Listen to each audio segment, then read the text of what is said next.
क्या आप भी यूरोपियन कंट्रीज में घूमना चाहते हो तो शेनिगन वीजा कैसे अप्लाई करें? कितना खर्चा आएगा शेनिगन वीजा लगाने के लिए? कितने दिन में आपका वीजा आएगा? इंडिया से शेनिगन वीजा कैसे अप्लाई करें और यूके से वीजा कैसे अप्लाई करना है? तो आज इस वीडियो में सारा कुछ कवर करने वाले हैं। शेनिगन वीजा का पूरा प्रोसेस स्टार्टिंग से लेकर लास्ट तक, कैसे अप्लाई करना है, कितना खर्चा आएगा, कौन कौन से डॉक्यूमेंट्स लगेंगे, ये बताना भी बहुत ज़रूरी है। तो वीडियो को स्किप मत करना। पहले एक चीज़ बता दूं, शेनिगन वीज़ा के अंदर 26 कंट्रीज कवर होती हैं, जैसे इटली, फ्रांस, जर्मनी। एंड अगर आप आयरलैंड या फिर डबलिन जैसी कंट्रीज में जाना चाहते हो, उसके लिए डिफरेंट वीज़ा है जिसको बोला जाता है आयरिश वीज़ा। लेकिन अगर आप जाना चाहते हो यूरोपियन कंट्रीज में, उसके लिए एक ही वीज़ा है, शेनिगन वीज़ा। उसके अंदर कवर होंगी 26 कंट्रीज। उसकी लिस्ट भी दे दूंगा, सारा कुछ बता दूंगा। वीडियो को शुरू करते हैं बिना टाइम को वेस्ट किए। लेकिन अगर आप मेरे चैनल पे नहीं हो तो लाइक शेयर सब्सक्राइब करना मत भूलना। बिना टाइम को वेस्ट किए शुरू करते हैं। Let's get started. तो सबसे पहले प्रोसेस शुरू कैसे होता है? ऑनलाइन एप्लीकेशन फॉर्म से। सबसे पहले आपको एप्लीकेशन फॉर्म फिल करना है। उसके लिए कोई जंतर मंतर नहीं करने हैं, बेसिक सी डिटेल चाहिए। पहले तो उस वेबसाइट पे जाके आपको अपना अकाउंट बनाना पड़ेगा। अकाउंट बनाने के लिए नाम, address, date of birth, email ID. Make sure आपकी ईमेल आईडी वही होनी चाहिए जिस पे आपको ईमेल्स रिसीव हो, बिकॉज उसके बिना आपके पास वेरिफिकेशन कोड नहीं आएगा, और वेरिफिकेशन कोड आए बिना आप लॉगिन नहीं कर पाओगे, तो आपका अकाउंट नहीं बनेगा। तो मेक श्योर बेसिक सी डिटेल्स हैं, करेक्ट डिटेल्स भरना। डिटेल्स डालने के बाद आपका बन जाएगा अकाउंट। अकाउंट भरने के बाद आपको क्या करना है, एक चीज का ध्यान देना बहुत जरूरी है कि जो ये यूरोपियन वीजा या शेनिगन वीजा होता है ना, इनका जो फॉर्म रहता है ना, बहुत डिटेल्ड रहता है। इस पे हर चीज टाइम टू टाइम अकॉर्डिंगली लिखी जाती है। लाइक आपको कहाँ जाना है, किस जगह पे जाना है, कितने दिन के लिए जाना है, क्या करने जाना है, तो सारी चीज़ें बतानी पड़ती है। तो इसलिए आप मेक श्योर करना जो भी चीज़ आप वहाँ पे फिल कर रहे हो, वो आप कहीं ना कहीं side by side note down कर रहे हो। तो वेबसाइट का लिंक कहाँ पे है? वेबसाइट का लिंक डिस्क्रिप्शन बॉक्स में है। मैं बता दूं, TLS, अगर आप फ्रांस जाना चाहते हो तो TLS से कॉन्टेक्ट करना पड़ेगा। अगर आप जर्मनी जाना चाहते हो, स्पेन जाना चाहते हो या इटली जाना चाहते हो, तो उसके लिए आपको VFS से कॉन्टेक्ट करना पड़ेगा। ये जो मीडिएटर्स है, इनसे ही अपॉइंटमेंट लेके आपका वीज़ा लगेगा। इसके अलावा वीज़ा अप्लाई नहीं कर सकते। VFS और TLS, इंडिया से जा रहे हो तो भी, अगर आप यूके से जा रहे हो, कनाडा से जा रहे हो, ऑस्ट्रेलिया से जा रहे हो, तो भी आपको VFS या फिर TLS के थ्रू ही जाना पड़ेगा। तो आज हम इस वीडियो में कवर करते हैं फ्रांस वीज़ा। फ्रांस वीज़ा कैसे लगाना है? फ्रांस जाने के लिए देखो, पहले क्या होता है कि हम प्लान करते हैं किसी भी यूरोपियन कंट्री में जाने का, तो हमारा कैसा लगता है कि हम फ्रांस जाएंगे, वहाँ से इटली जाएंगे, जर्मनी जाएंगे। ऐसा बिल्कुल नहीं करना है। जब भी आपको वीज़ा अप्लाई करना है, आपको सिर्फ एक ही कंट्री का नाम देना है। उसका रीज़न क्या है? क्योंकि जब भी हम कोई फॉर्म फिल करेंगे ना किसी भी वीज़ा के लिए, तो वहाँ पे आपको प्रॉपर आइटनरी देनी पड़ती है कि आप कितने दिन रुकने वाले हो, आपका होटल स्टे कहाँ पे है, आपकी अकोमोडेशन जो है वो कहाँ पे है, एंड फ्लाइट की टिकट जो है वो कहाँ पे है, आप पहले दिन कहाँ जा रहे हो, दूसरे दिन कहाँ जा रहे हो। लाइक जितने भी डेज का आपका ट्रिप है, तो उसको सारा आपको ब्रीफ करना पड़ता है कि कहाँ जा रहे हो, कितने दिन रुकोगे, कैसे रुकोगे। लेकिन अगर आप यही 3-4 कंट्रीज का दोगे कि हम फ्रांस जा रहे हैं, वहाँ से जर्मनी जाएंगे या स्पेन जाएंगे, तो आपको उतनी ही बड़ी आइटनरी देनी पड़ेगी। अब देखो, जैसे कि अगर आप फ्रांस का वीज़ा अप्लाई करते हो, तो फ्रांस का वीज़ा आपको मिलता है, पहले जब पहले अटैम्प्ट में अप्लाई करोगे तो आपको मिलेगा 90 टू 180 डेज का। लेकिन अगर आप इटली का इटालियन वीज़ा अप्लाई करोगे, इटालियन शेनिगन वीज़ा, तो वो आपको देगा सिर्फ आपके हॉलीडे प्लान के अकॉर्डिंगली। लाइक अगर आपने 1 वीक की हॉलीडे प्लान की है, तो सिर्फ आपको 1 वीक का वीज़ा ही दिया जाएगा। लेकिन फ्रांस का ऐसा नहीं होता। फ्रांस का वीज़ा अप्लाई करने के बाद आपको सीधा 90 या 180 डेज का फर्स्ट टाइम में, एंड सेकेंड टाइम में आता है आपको 1 ईयर का। एंड उसके बाद अभी जो है इंडियन, अगर आप अगर आप इंडियन पासपोर्ट होल्डर हो, तो उनके लिए तो और भी अच्छी गुड न्यूज़ हो गई है कि उनको जो है फ्रांस का जो वीज़ा है, फ्रांस शेनिगन वीज़ा, वो सीधा 5 साल का भी मिल रहा है, टूरिस्ट वीज़ा। तो ये प्रोसेस अलग है, उसको हम बाद में कवर करेंगे। लेकिन अभी हम फोकस कर रहे हैं शेनिगन टूरिस्ट वीज़ा पे। तो जैसा कि मैंने बताया, अगर आप फ्रांस जा रहे हो, ठीक है, तो आपने सिर्फ एक ही जगह का मोटिव लेके चलना है। जब भी आपने फाइल अप्लाई करनी है, सिर्फ एक ही कंट्री का नाम लिखना है, ताकि आपको सिर्फ उसी की डिटेल्स देनी पड़े कि आप उस कंट्री में कहाँ कहाँ जा रहे हो। आप गूगल भी यूज़ कर सकते हो, चैट जीपीटी भी यूज़ कर सकते हो, एक प्रॉपर आइटनरी बनाने के लिए कि हम कहाँ कहाँ रह रहे हैं। उनको आप अपनी डिटेल्स बता दो कि लाइक ये वाला मेरा होटल है, इस दिन की मेरी फ्लाइट है। एंड सबसे मेन चीज़ मैं बताऊँ, डॉक्यूमेंटेशन। भाई कौन कौन से डॉक्यूमेंट्स लगेंगे वीज़ा अप्लाई करने के लिए? देखो, जब भी आपने ऑनलाइन प्रोसेस स्टार्ट करना है ना, ऑनलाइन प्रोसेस स्टार्ट करने से पहले आपको पहले प्लान करना है कि आपको कौन से डेज में यूरोप जाना है घूमने। मेक श्योर करना जब भी आप ये प्लान कर रहे हो उसके बीच में आपका 1 मंथ का टाइम होना चाहिए, ताकि एम्बेसी को टाइम मिल जाए आपके वीज़ा को प्रोसेस करने का। ये नहीं है कि लाइक आपको 10 दिन के बाद जाना है एंड आज आप सारा प्लान कर रहे हो, ऑनलाइन फॉर्म भर रहे हो, बिल्कुल नहीं। उसमें रिजेक्शन के चांसेस बहुत ज़्यादा रहेंगे, बिकॉज एम्बेसी के पास टाइम ही नहीं है ना इतना कि लाइक आपकी फाइल उनके पास कब जाएगी एंड वो कब प्रोसेस करेंगे एंड आपको वीज़ा ग्रांट करेंगे। एंड मेक श्योर आपके पासपोर्ट के ऊपर एटलीस्ट 3-4 पेजेस होने चाहिए ब्लैंक, बिकॉज जैसे कि ये जो शेनिगन वीज़ा है ये स्टिकर बेस्ड वीज़ा रहता है, तो 3 पेजेस एटलीस्ट होने चाहिए। जैसे कि एक पेज पे आपका स्टिकर लगेगा वीज़ा का, एंड एक पेज पे आपकी एंट्री की वो स्टैंप होगी, एंड एक पेज पे आपकी जब आप रिटर्न आओगे उसकी स्टैंप होगी। तो मेक श्योर पासपोर्ट के ऊपर 3 पेजेस एम्प्टी होने चाहिए, तो ही आप शेनिगन वीज़ा अप्लाई करना। एंड ऑफ कोर्स आपकी वैलिडिटी तो मस्ट है, वैलिडिटी होगी तभी आप जा सकते हो, अगर नहीं होगी तो आप नहीं जा सकते। तो मेक श्योर ये स्टेप्स पहले चेक कर लेना। पासपोर्ट की वैलिडिटी, पासपोर्ट पे पेजेस जो हैं वो ब्लैंक होने चाहिए। तो जैसा कि मैंने यूके से अप्लाई किया था फ्रांस जाने के लिए वीज़ा, तो उसके लिए मेरे को जाना पड़ा फ्रेंच शेनिगन वीज़ा पे, ठीक है। अगर आपने इटली जाना है तो इटालियन शेनिगन वीज़ा। तो लाइक आपको पहले सिर्फ एक ही कंट्री को टारगेट करना है, वहाँ का वीज़ा लेना है, एंड उसके बाद आप सो ऑन जा सकते हो एक वीज़ा के अंदर 26 कंट्रीज में। तो जैसे कि मैंने फ्रांस का लिया था, अब मेरा जो वीज़ा आया मेरा आया ही 90 डेज़ का था, एंड मेरे पास हॉलीडेज़ का उतना लंबा प्लान नहीं था, तो मेरा वीज़ा एक्सपायर हो गया। बट मैं उसके बीच में एक ट्रिप लगाया। अब मैं जब सेकंड टाइम वीज़ा अप्लाई करूंगा मेरा मेरा वो डायरेक्टली वीज़ा आएगा 1 ईयर का, एंड थर्ड टाइम में आई गेस मैंने जहां तक सुना है, जहां तक मैंने रिसर्च किया, तो वो आता है 5 ईयर्स का। तो लेट्स सी, वो तो काफ़ी टाइम है अभी उसमें, बट मैं अब जब सेकंड टाइम अप्लाई करूंगा तो 1 ईयर का मिलेगा। तो फर्स्ट टाइम कम ड्यूरेशन का आता है, सेकंड टाइम ज़्यादा ड्यूरेशन का आता है। तो जैसे मैंने अप्लाई किया फ्रेंच शेनिगन वीज़ा, उसके लिए मेरे को जाना पड़ा TLS वालों के सेंटर में। अब यूके में 3 ही जगह सेंटर है, एक लंदन में, मैनचेस्टर में और एडनबर्ग में। ऐसे जब आप इंडिया से अप्लाई करोगे तो आपको वहाँ से सर्च करना है कि आपके नियर बाय सेंटर कहाँ पे है। जैसे एक दिल्ली में है, चंडीगढ़ में है, एंड ऐसे स्पेसिफिक कुछ स्टेट्स में सेंटर है उनके। तो फ्रांस का वीज़ा लगाने के लिए TLS में कॉन्टैक्ट करना है। Germany Italian visa, Germany Schengen visa या फिर इटालियन शेनिगन वीज़ा के लिए आपको VFS ग्लोबल में जाना पड़ेगा। तो अकॉर्डिंगली जब आप सर्च करोगे, वेबसाइट का लिंक वैसे मैं डिस्क्रिप्शन बॉक्स में दे दूंगा, वहाँ से भी आप जा सकते हो।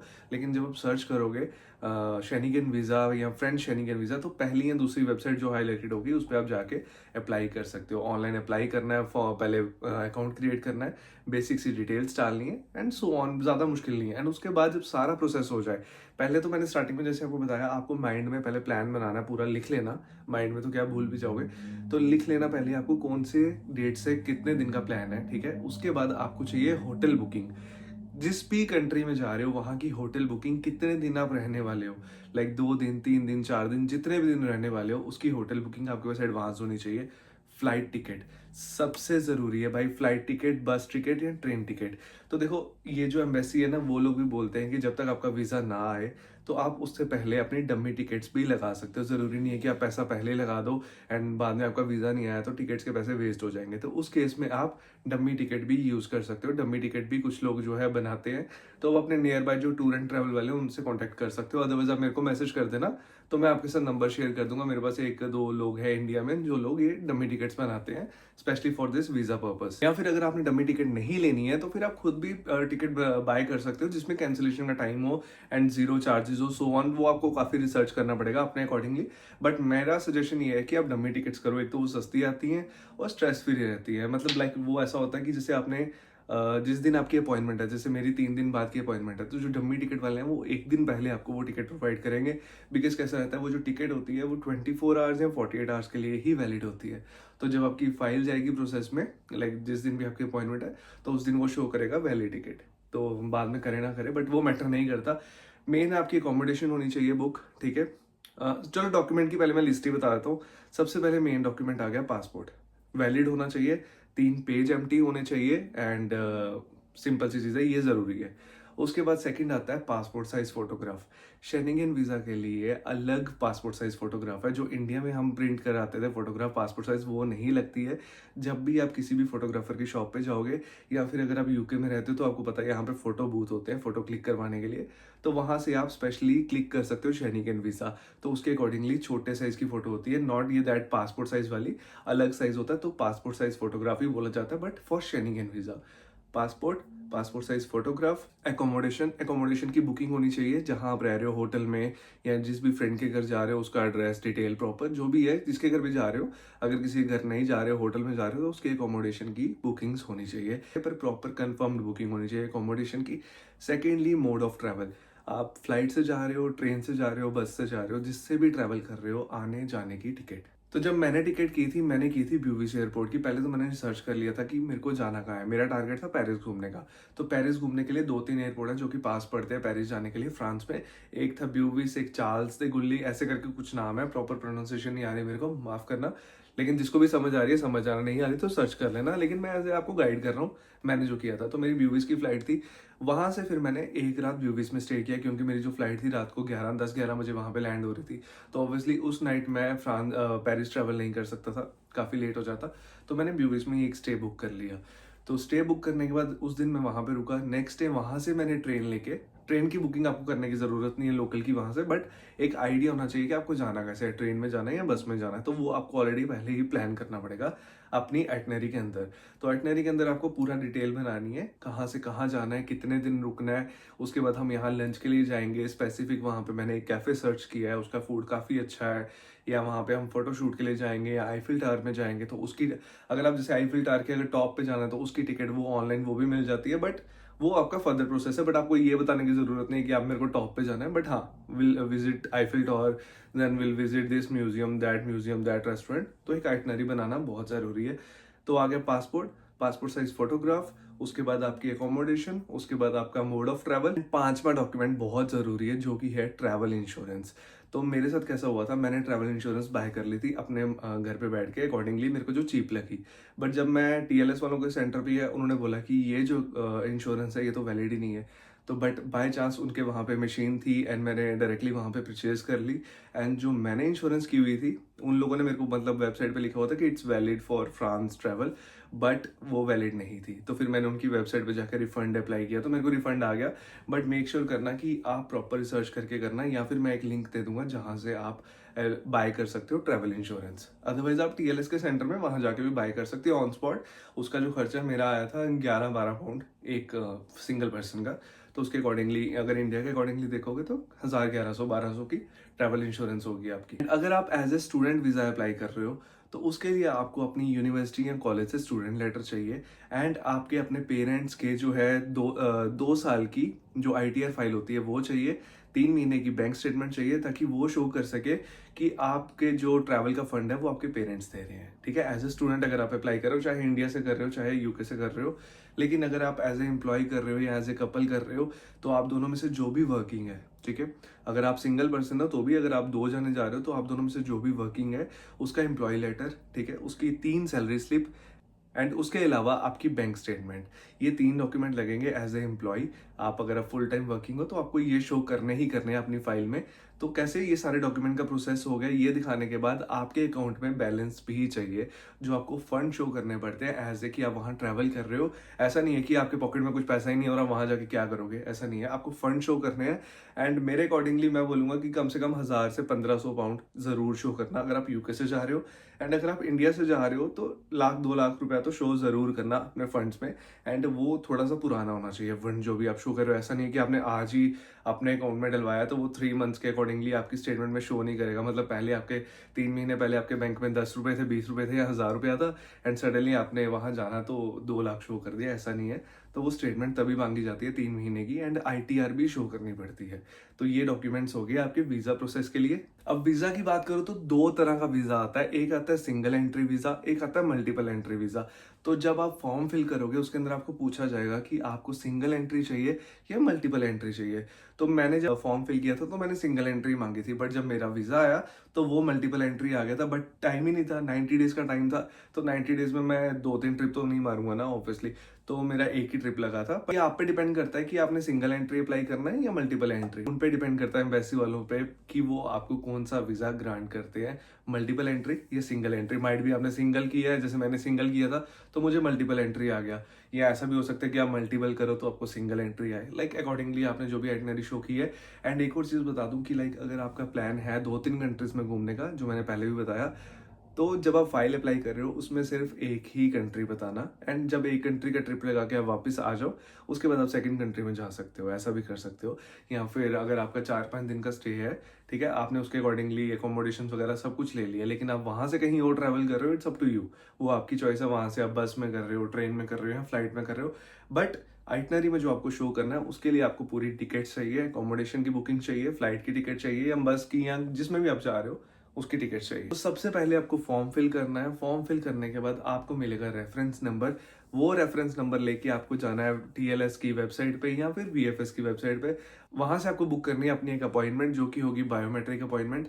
एंड अपॉइंटमेंट बुक करने के लिए आपकी जो फीस लगेगी वो लगेगी आपकी 60 to 70 पाउंड, ठीक है। उसके अलावा मतलब यूरोस में बताई जाती है तो 80 to 90 यूरोज होती है, तो पाउंड के अकॉर्डिंगली कन्वर्ट कर लो तो 60 to 70 पाउंड हो गया। एंड उसके बाद वहां जाके आपको वीजा एप्लीकेशन फीस देनी है, इंश्योरेंस के पैसे देने हैं। लाइक वो वहां पे आपको पूछता है कि आपको प्रायोरिटी सर्विस चाहिए या रेगुलर सर्विस चाहिए, it's up to you.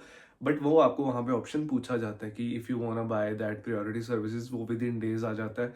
And आपको डिलीवरी चार्जेस पे करने हैं, लाइक यहाँ तो आपको टीएलएस के सेंटर पे जाके अपना पासपोर्ट कलेक्ट करना है, या कि आप चाहते हो कि आपके घर पे पासपोर्ट आए स्टैंप लग के, जो भी है, तो उसके अलग अलग चार्जेस है। तो वो डिपेंड करता है कि आप वहां जाके क्या अप्लाई करते हो, किसके अकॉर्डिंगली वो आपको वहां पे पे करने पड़ेंगे। तो ये सारा प्रोसेस है वीजा लगाने का, ठीक है। अगर इसमें से कोई भी पॉइंट मिस हो गया या अगर आप कुछ और पूछना चाहते हो तो आप कमेंट सेक्शन में जाके कमेंट कर सकते हो, या फिर मैंने डिस्क्रिप्शन बॉक्स में लिंक भी मेंशन किया है इंस्टाग्राम आईडी का, तो वहां जाके भी आप मेरे को क्वेश्चन पूछ सकते हो। तो आई विल ट्राई कि मैं आपकी हेल्प कर सकूं। एंड फर्दर अगर कोई डिटेल चाहिए होगी तो भी कमेंट कर देना या मैसेज कर देना। वेबसाइट्स के लिंक जो है मैं डिस्क्रिप्शन बॉक्स में दे दूंगा। एंड चलो वीडियो को खत्म करते हैं, आज की वीडियो को इतना ही रखते हैं। एंड नेक्स्ट वीडियो में मैं ज़रूर बताऊंगा कि स्टेप बाय स्टेप कैसे वीज़ा को अप्लाई करना है, एंड इसके अकॉर्डिंगली अगर आप कमेंट्स करोगे तो ऑब्वियसली वो वीडियो बहुत जल्दी आएगी। तो वीडियो को ख़त्म करते हैं, मिलते हैं अगले वीडियो में। लेकिन अगर आप चैनल पे नए हो, वीडियो अच्छी लगी है तो लाइक शेयर सब्सक्राइब ज़रूर कर देना। तो till then take care, bye bye, love you all and Sat Sri अकाल।